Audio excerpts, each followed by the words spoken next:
আমাদের বাসার নিচে একটা ব্যাংক আছে, তো ব্যাংকের নাম আমি কখনো বলতে চাবো না আর বলবো না। তো ওই ব্যাংকের নিচে একটা দারোয়ান আঙ্কেল আছে, উনি ব্যাংকের সামনেটা ঝাড়ু দেয়, উনি রাস্তাটা পর্যন্ত ঝাড়ু দিয়ে পরিষ্কার করে রাখে। মানুষটা এত পরিমাণের ভালো।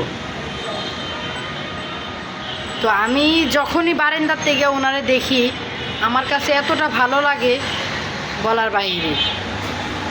তো আমার এতটা সামর্থ্য নাই যে আমি ওনারে কিছু দিব, তারপরও যতটুকু সামর্থ্য আছে ওই অনুযায়ী এবার ঈদের কুরবানি ঈদে ওনারে কিছু না কিছু দিব। তো সেটা তো আমি দেখাইতে পারবো না, কারণ হলো দেখাইলে অনেকে এটা মনে করব সেটা মনে করব, নানান ধরনের নানান কাহিনী করব। তো আমি ওনারে কি দিব না দিব আল্লাহ পাক দেখব। আর মানুষের পিছনে না লাইগা কে কীভাবে চলতেছে, কে কীভাবে খাইতেছে, কে খাইতে পারতেছে না, তাদের পিছনে লাগেন, তাদেরকে সাহায্য করেন।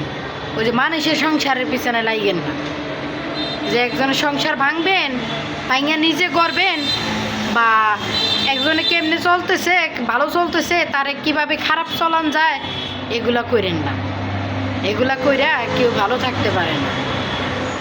কারোর জন্য কুয়া খুঁজলে সেই কুয়াতে নিজেই পড়তে হয় একদিন না একদিন। তো সুতরাং নিজে ভালো থাকেন, মানুষকে ভালো রাখেন। আমার কথাগুলো হয়তো বা অনেকেরই খারাপ লাগতেই পারে, কারণ সবাই তো আমারে ভালোবাসবো এমন কোনো কথা না।